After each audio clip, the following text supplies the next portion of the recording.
Hey friends, we're here in the future site of the Children's Garden here at Groovy Plants Ranch, and I am with Debra Knapke, longtime friend and collaborator in plants. Nice to be here, Jared, especially surrounded by deer-resistant plants. Yeah, I am excited about deer-resistant plants. Do you know why? Why? Because you have deer? Well, one, I'm just excited because this is our first video together.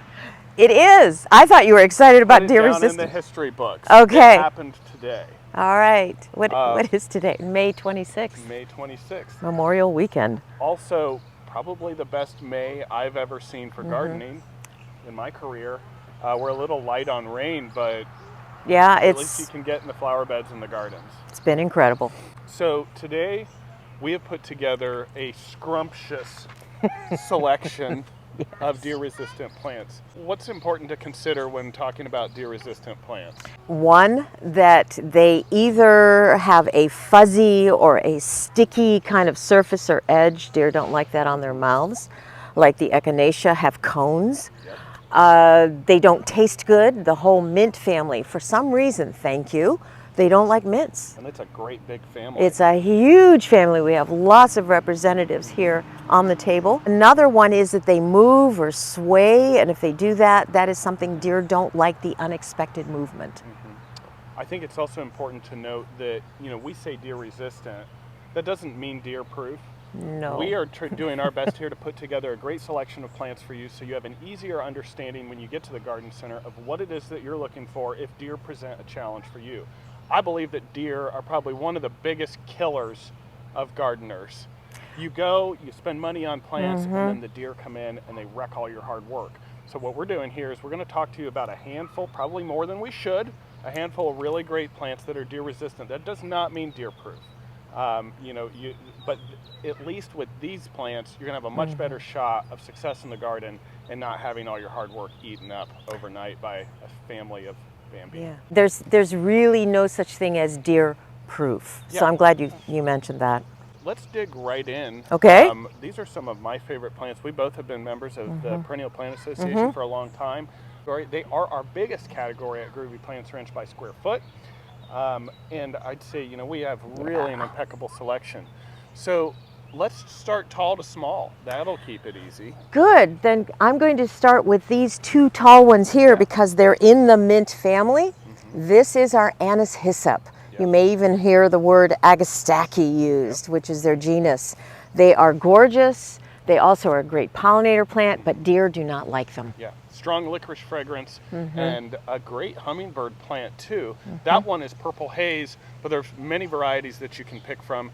And anise hyssop will somewhat self-seed in the garden too, so you'll get some volunteers here and there. Yeah, they're easy to recognize though if you look at the leaf Or just and smell it. If just you're smell it. unsure, Yeah. It smells like licorice mint. And they're easy to scrum up, and then you scrum it up and leave it in place, and it goes back to the earth. It's a standby in my gardens, and I let it self-seed. I pretty much let it grow where it wants to. Right. What about this tall one to your right? Goldenrods. Yeah. We need more goldenrods in the garden. This particular one is Solar Cascade. I love that one. It is from our native plant, Solidago shortii, or Short's goldenrod. Yep. Goldenrod is a keystone species for like 60 different insects, butterflies, etc. And I think we need more goldenrods in the garden, but not the tall or Canada goldenrod, but our little bit better behaved goldenrods, but they do all like to spread. And we have more of these coming on too as we get into the season. Yep. So we have a whole great native rotation coming. A lot of native plants, many of them are deer resistant too. So Right. we have a couple other representations in here as well. Okay, tall to small. What else do we have I think, here? let's go to the shade. Okay, so we have a runcus. This is goat's beard. Great bloomer. It does have that somewhat hairy foliage or rough textured foliage. So this is a deer resistant perennial as well. This one is called Misty Lace, has this great misty appearance to it. This is a selection of our native aruncus, and just a really, really nice plant. So very similar to a stilby in its presentation in the garden, but on a white flowered plant. So if we talk about tall, we probably need to talk about the Baptisia, or the false blue indigos or wild indigo. This is purple smoke, and I thought we had another one Two more here. down here. They're There not we in color go. right now. Excellent plants. And we have goldfinch, and the goldfinch in your garden is 5 feet wide. It is. It is absolutely stunning if you are looking for that big presence in the garden. Fun note about these, are these nitrogen fixers? Yes, they are. Dynamic accumulators. Their roots go down to China, bring up nutrients from lower soil, along with their roots work with the soil to change atmospheric nitrogen into the type of nitrogen our plants can use. Because it's a legume. Yes, it is. How about that? So a really great plant. Year 2 and year 3 on Baptisia, you're going to have an unbelievable flower show. And the nice thing about this plant is once it's done flowering, it still has a really pretty presence in the garden, and the seed pods are pretty cool too. They rattle, so you get that sense of sound in your garden that you don't often get with perennials. Let's talk about these gorgeous salvias. Salvia has that signature fragrance, also in the mint family. It does. I will say the perennial salvia has a bit of a, I like to say, sort of a skunky off smell. And some people like it. Some people don't, but deer hate it. And that's the important part. Plus, a lot of these plants are rebloomers. These are performers. Yes. What I love about them, a lot of people don't know this, and it goes for many of your perennials. You know, one of the things people don't like about perennials is, well, they don't bloom all season. These plants, if you trim them back, you can get 3-4 reblooms out of them in a single season. So that means almost continuous color with a little bit of maintenance, and a hummingbird attractor too. And what I'd like to show you is that look at all the new blooms that are starting. Yep. So as the old blooms fade, cut those off and you get the new blooms coming up. So these are what we would call high performance perennials. That's April Night. And then in here we have Rose Marvel, and Caradonna has that signature deep color with the deep red stem. And you can always identify a plant in the mint family by its square stem. Another tall plant, a lot of tall plants. There we go. Here's our native swamp milkweed, wonderful plant. And this is your monarch food right here. So the monarchs will lay their eggs on this, and the caterpillars will grow on it. It will not kill the plant. It's a normal part of the ecology of this plant, but they're toxic. The monarchs use them to become toxic so they don't get eaten. Orange means danger in the animal world, and so the orange flowers of butterfly weed sort of signify danger, but the monarch itself is orange. And so birds look at them and say, I don't want to eat that. But that toxic milky latex inside, which is a signature of the plant, the reason that they're deer resistant. So it's a great option. These are really nice. This is our orange flowered Asclepias tuberosa. Yeah. And then we got our tall swamp milkweed here as well. Lavender, another mint family representative. And we also have Lavender Days coming up, don't we? It's in about a week from this weekend. So an event all focused just on the joy of growing and enjoying lavender. So the two we have here, the dark one is Hidcote and the light one is Munstead. Yep. And we have others too, but not only that, everyone knows lavender by that incredible scent, that lavender scent, Queen Victoria scent.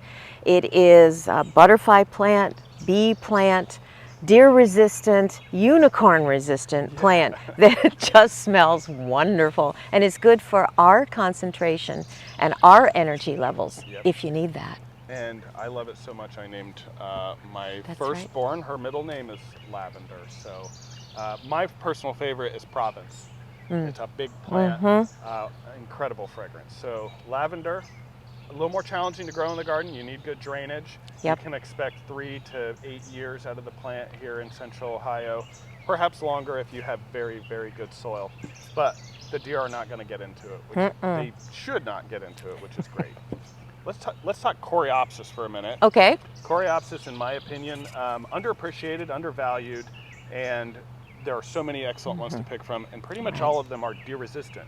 So a couple of favorites that we've listed here, but we have many more in the shop. Uptick Golden Bronze is a fairly new introduction. This is as close to annual color as you're going to get in the garden on a perennial. I have Uptick Golden Bronze in my own gardens. It's just fantastic. The thing is full color all the way until a hard killing freeze. And that there are not many perennials that have that much duration. So there's another high performance plant. And Coreopsis verticillata, Yep. one of our natives.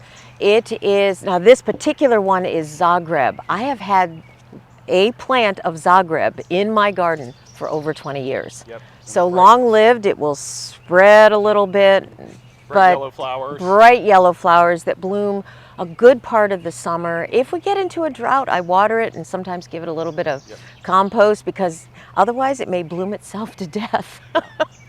Really quick, let's talk hosta alternatives. Oh, good idea. Yep, so we have four different plants here, 3 Brunera and 1 Pulmonaria. So these are shade plants. You want to talk about those a little bit? So what we have here, the 2 Bruneras or Brunera, potato, whichever you like to say. They are fuzzy and they have very texture and have irritating hairs. Same with the lungwort right next to it. Deer do not like that sensation on their tongues and avoid them. So here we have sterling silver, and I believe this is Diane Clare. Beautiful silvery leaves. They brighten up the shade, just beautiful. Same with Pulmonaria or lungwort. Several varieties to pick from there. Many. And they used to say in the Doctrine of Signatures that it looked like a lung, and so it would help with pulmonary diseases, breathing. Interestingly enough, it does. But it's not something we're going to do because we have much better medicines out there for it. So if you love hostas, but you just can't do them because they're salad for deer, you have options. So these are also ultra long-lived perennials. They are. I really love that. I have 8, 9-year-old Brunera in the garden here. Right. A lot of our perennials live 3 to 5 years strongly, but then we have those standouts like Baptisia, Coreopsis, some of our milkweeds, and the lungwort and the Brunera that just last long time. Yeah. Let's talk allium in terms of durable. We have to lift that up. The skinny on allium, what are they? They are ornamental onions, and they can self-seed a lot, but this is millennium and doesn't self-seed as much. When you talk about butterfly and bee attractors, amazing plant. Now, all alliums are edible, but not all alliums are tasty. So I just want to make sure you know that. We also have this very cute, tiny one called Little Sapphire. Look at those. Swirls. I know, I love the swirls. And if you like something a little bit bigger with swirls, take a look at, Bubble Bath. Bubble bath. Bubble Bath. And it's a taller one. So short to tall, we have you covered in alliums. 2 to 3 year established plants on alliums. There are a few things that are as colorful in the garden. This is Spagilia marylandica. Fantastic little shade to part sun perennial. Harder to find. We have about 120 pots here at the nursery this week. Great deer resistant plant, native plant. Also, one thing I think a lot of people don't know about this is a great rebloomer. So when it actually stops blooming, if you get in and you get to it at the right time, you can get a full rebloom on this plant with a light trim. So you just want to go about halfway down, trim it back, and you'll get that bright red. I love the flower composition here. It's just super cool. And you don't see that kind of color in a lot of our native plants, so it's a beauty. No, but I just have to mention purple coneflower. They don't like the cones. So as cute as those powder puffs are, avoid them. We would go for Rudbeckias too. Right. Similar plants in the Asteraceae group. That's a really big group. Let's not forget we also have yarrows. They have fuzzy foliage. Many of these are natives or near natives. And then the lobelias too, our great blue lobelia, and then the cardinalis. Really nice, tall, high summer bloomers, and both of those are going to bring in hummingbirds too. So what we have here, we forgot geraniums. Oh my gosh, hardy geraniums. Hardy geraniums, and we forgot some of our favorite grasses. Grasses, there's so many. Small now, a lot of the grasses need heat, and these are new production plants, but we have little blue stem, and we have Carex pennsylvanica, which is a sedge. So two great to great native plants as well. So what we have here is numerous deer-resistant plants that offer a lot of value beyond just being deer-resistant. A great blog on deer-resistant plants on our website too. I think there's 20 plants in that list. And of course we're here. Deb's here about 3 days a week right now through the season, and I'm almost always here. We have a great crew of seasoned folks that really know what they're talking about. So We do. if you need deer-resistant plants, we got you covered. Thanks for doing this with us, Deb. This is fun. It is fun. This is fun. We're plant geeks. It happens.